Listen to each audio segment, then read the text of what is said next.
There we go. It looks like we are up and running. Welcome, welcome to everyone joining us today for day one of the Leadership Decision Lab. My name is Bribiesca-Hedin. And for those of you who've never been in a space with me or been in any of my programs before, I'm a leadership and coach and trainer. And I do a lot here on LinkedIn, at least I have done in the past, and now I want to kind of start that up again. Now, the reason I wanted to host this leadership decision lab is that the results we have today, just like any other part of our life, come directly from the decisions that we make. The challenge is that we're not aware of the impact of our decisions necessarily on the outcomes that we're seeing, whether they're the desirable ones or the undesirable ones. So that reason I wanted to host this lab, I wanted to make it just straight up diving into the questions that we want to be asking ourselves about really how to make better decisions so that we have better outcomes. Okay, I see somebody says they lost my audio. Please let me know. Can you hear me now? Let me know if you can hear me. I appreciate it. Oh, there you are. I see. I see your comment. Thank you. Okay, so back to what I was saying, the decisions that we make are what create the results that we have. So if you love your results, keep on making decisions in that same fashion. That suggests that the type of decisions that you're making are actually aligned with the outcome you're trying to create. So that seems pretty straightforward. Now, if on the other hand, you look at the results you have and the reality you're actually living, the experiences that create your reality, then there's a good chance that the way that you are making decisions are simply not aligned, not structured in such a way that they're going to get you to the outcome you want. There is something still there that you're holding on to in your approach to decision making that's going to continue to make that desired result out of reach, no matter how hard you work for it. So I wanted to really dive into this over 3 days. And our intention here, the intention is not to boil the ocean.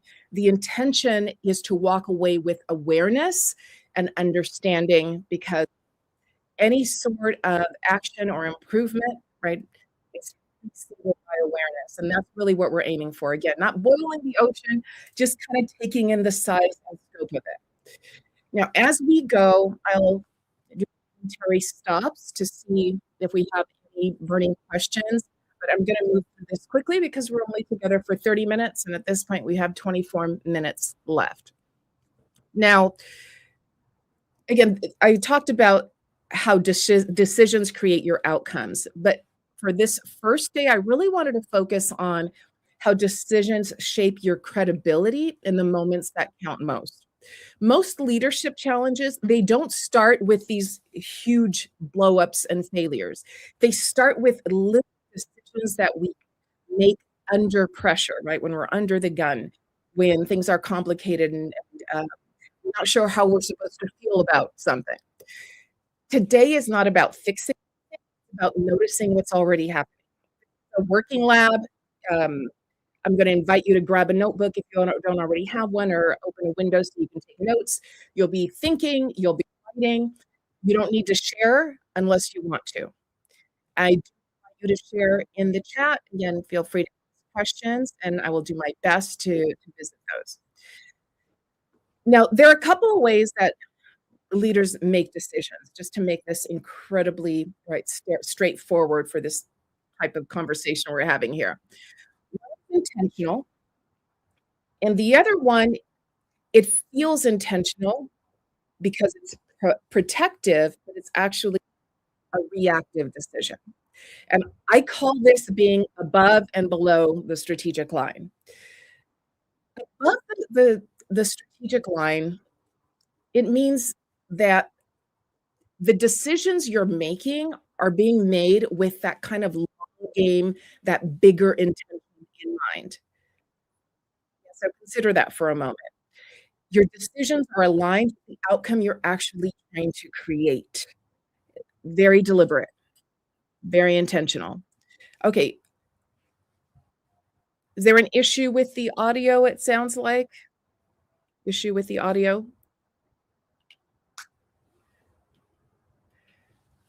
Okay, I'm gonna continue. It sounds like you're getting some echoing. I obviously, I can't tell on my end, but hopefully, you're catching the gist. Now, going back to above and below the strategic line. Again, above the strategic line, your decisions are driven by the outcomes you're trying to create. Yes? Below the strategic line, typically, now while I referred to it as your decisions being more reactive, below the strategic line, in general, your decisions are made to reduce some sort of discomfort in the moment. Okay? To reduce some sort of discomfort.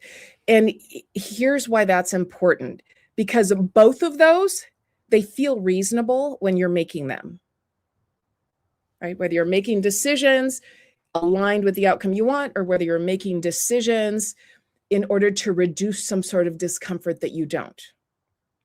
Now, I'm not talking about your personality. I'm not talking about your confidence or your resilience or intelligence or anything like that. I'm talking about what and how you decide when the pressure is actually on. So we're going to dive right into it, and I'm going to give you a prompt. And let's see if this will let me copy it into the chat. Otherwise, I'm going to go ahead and read it to you because this one's pretty straightforward. But here's what I want you to consider. I want you to identify a real moment. I want you to think of one moment this year that really mattered. It doesn't have to be the biggest, most incredible moment, but a moment that mattered. It might have been a conversation. It might have been a meeting you had. It might have been a decision that you kind of pulled back on or delayed or avoided. Again, nothing dramatic, just real. So go ahead and connect with that. Connect with that. And I want you to write it down. And here's what I want you to write down. I want you to write down what decision you made, obviously. So let's start with that one. What you were trying to avoid in that moment when you made the decision. What were you trying to avoid when you made that decision? And then what did you hope would happen as a result of the decision you ended up making? Let me know if you guys can see what I dropped into the chat. Hopefully it's making it to all of the platforms. So I'm going to repeat that. And I'm going to give you one at a time again. And I'm going to give you about 1 minute to address each. And what decision did you make? Hopefully you already wrote that down. Excellent. What were you trying to avoid in the moment that you made that decision? Maybe when you didn't say the thing that there was to say. When you, let's say, didn't take the opportunity to introduce yourself. When you didn't raise your hand when you had a question. When you didn't engage, although you really wanted to.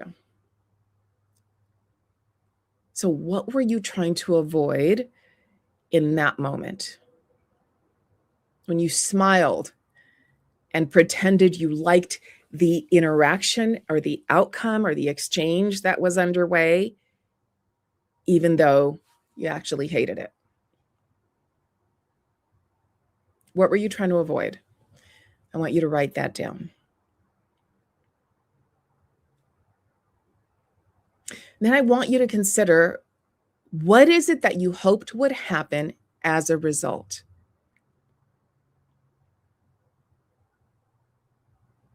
What did you hope would happen as a result of that decision?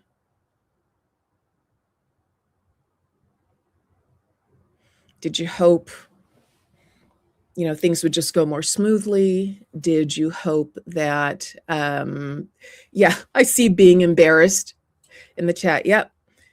Did you hope you simply wouldn't be embarrassed? Did you maybe want to seem polite and be liked? Um, uh, did you hope that it would get you in and nods from the right people? What is it that you hoped would happen as a result?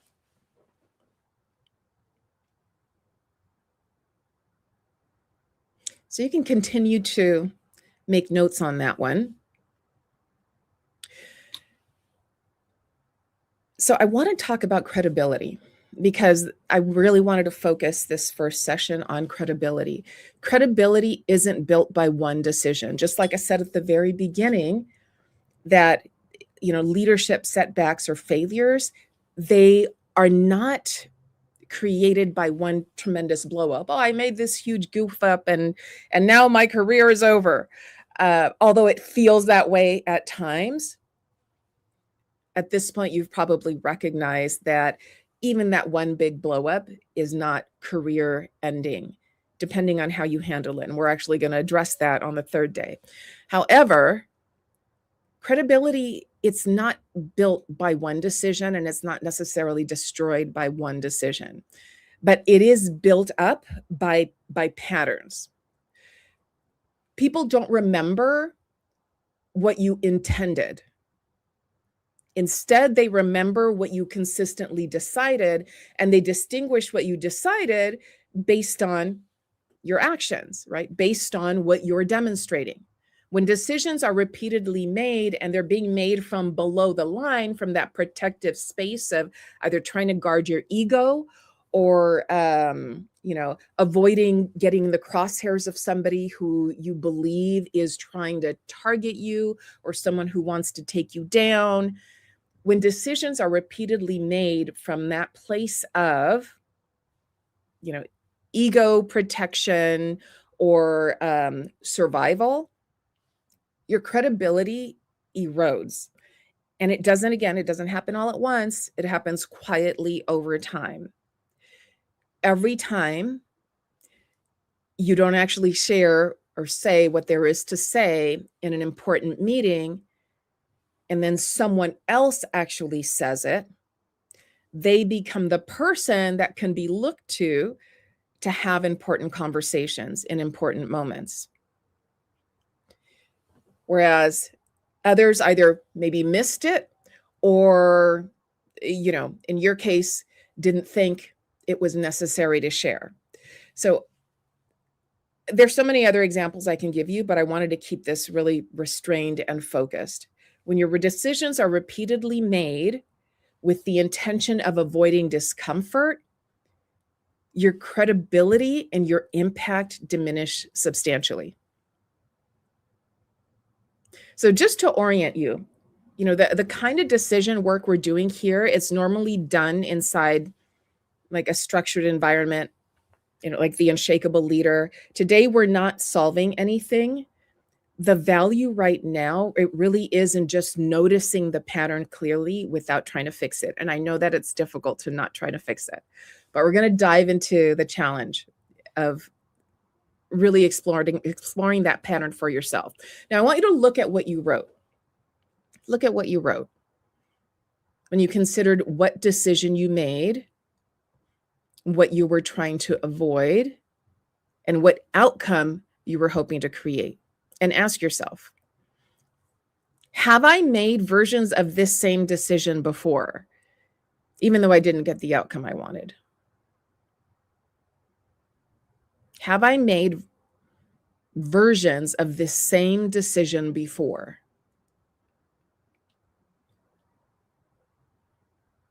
Okay, so consider that for a moment.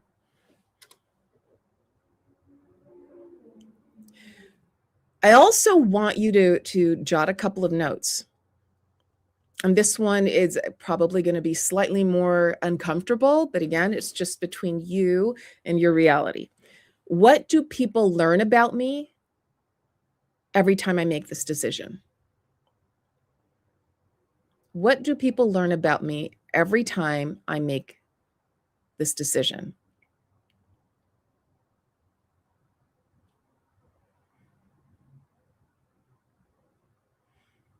Is it that you can be counted on to work nights and weekends, even when you had family plans?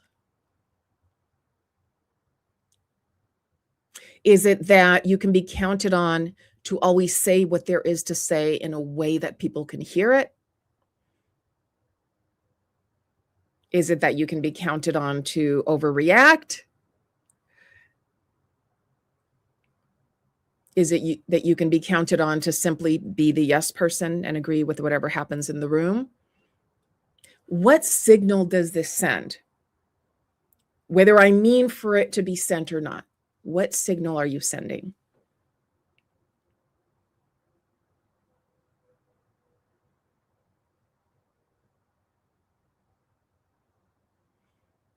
So go ahead and consider what you've written down, what you've jotted down. For those of you who aren't writing and are just kind of considering this in your heads, what are you noticing? What's surfacing for you? And again, you can either share in the chat or not share at all. This is simply an invitation for you to reflect and gain that awareness that I talked about at the very beginning. We're not trying to fix anything. We're not trying to change anything yet. All we want to do is be aware of the signals that we're sending because of the repeated decisions we're making from below the line. I want to talk a little bit more about that above and below the line distinction because the quality of your decisions matter. High quality decision making is key every day, but more so when the pressure is on. So above the strategic line, your decisions are really being driven by, again, as I mentioned earlier, the outcome that you're trying to create. That thing that you say is most important. So a lot of your mental focus is asking you questions like, okay, well, what's most important here now? Okay, how do we need to pivot? Okay, what's going to get us closer to that finish line? What's going to give me a result, right? That's in line with what I'm trying to create. So you're asking yourself those types of questions. And that's even the case when people are unreasonable, when there are setbacks, when moments go negative and nothing is going according to plan. Because if we know anything, if we've been working more than a couple of years, we're clear that rarely do things go precisely according to plan. You know, it's very unusual, which is why we want to create a structure, have a structure, and the ability to make really high quality decisions, even when things aren't going according to plan, not only when everything is working out perfectly. Right now, if you think back to the moments where maybe you didn't take the opportunity you later thought you should have, you didn't say the thing you later thought you should have, I want you to really investigate. Did you choose to not make that decision, to not say the thing, to not do the thing, to not raise your hand, to not move forward? Was that because it was intentionally aligned with the outcome you're trying to create? And I'm hammering this because our own defensive and protective nature takes us to a place where what we want more than anything is to believe that we're being intentional, even when what we're doing is being reactive and protective. And I don't mean protective in an intentional, aligned with our outcome way, like when you're rock climbing and you're making sure that everything is set correctly. I don't mean it that way. I mean protective as in protecting yourself from an emotion or experience you believe is going to be difficult or unwelcome. It's going to be so tremendously important for you to distinguish those. And for some people, they're going to want to close the window right now because that's an uncomfortable reality to sit with. And yet That reality and that awareness is what needs to come first. If we're not honest with ourselves about the way that our brain is and isn't serving us, then we can't support ourselves through those, default ways of being. Because that's really all they are. They're defaults. Of course, we all want to be shielded and protected. Of course. And we also say that we want to pursue that big impact or big outcome. Yes. That bigger vision or intention. And yet we want to get there without any discomfort. That's not how that works.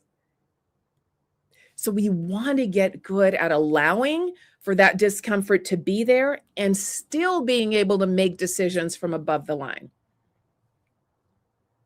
Let me know how this is landing or what this is bringing up for you. I'd love to get a couple of comments in the chat.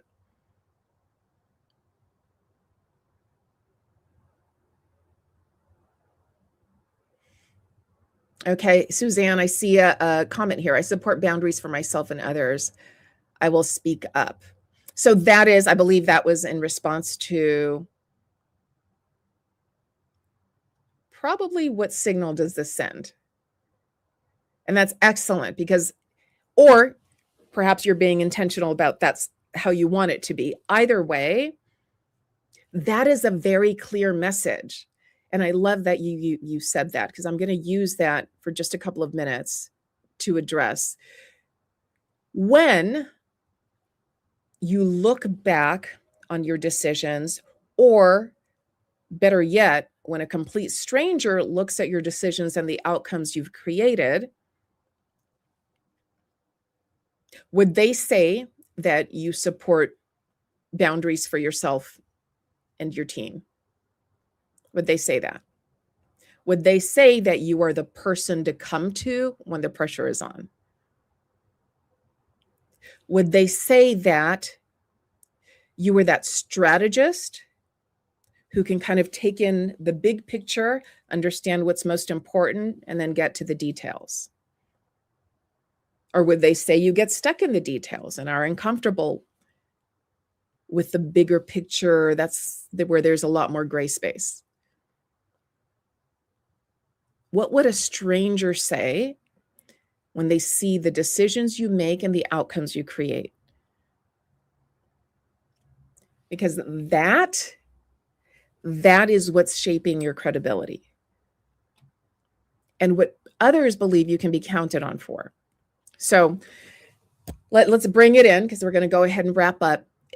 And again, just as a reminder, today wasn't about changing anything. It was really about recognizing that credibility, it's already being shaped by patterns that you may not be choosing on purpose. So I really want you to sit with that. How others are seeing your capabilities and what you can be counted on for, ideally should be shaped by your intentional way to show up as a leader. But often, for most of us, simply because we have a human brain, it's being shaped by patterns that we are actually not choosing, that we are defaulting to, perhaps for comfort, out of comfort, the desire for comfort, perhaps out of the desire to avoid an awkward moment, perhaps out of a desire to avoid someone disagreeing with us, out of a desire to be seen as pushy, fill in the blank, whatever that is for you. Just notice that your credibility is already being shaped. Tomorrow, we're going to look at a different gap. It's not about credibility. It's more about alignment. And that's specifically where capable leaders invest effort that doesn't actually really count or move the needle in their environment. And yet they keep throwing effort at it. So we're going to break down that decision. So that brings us to the end of day one, short and sweet. If you have any questions, feel free to drop them in the chat. I'll stay on for about a minute and see if any questions surface. Otherwise, I hope you're walking away with more clarity about the decisions that you've been making, which decisions have been on purpose, and which decisions have been protective. So thank you so much for joining. And I will see you back here, same place, same time tomorrow. And we're going to talk about, again, effort that isn't giving you results that count in your environment.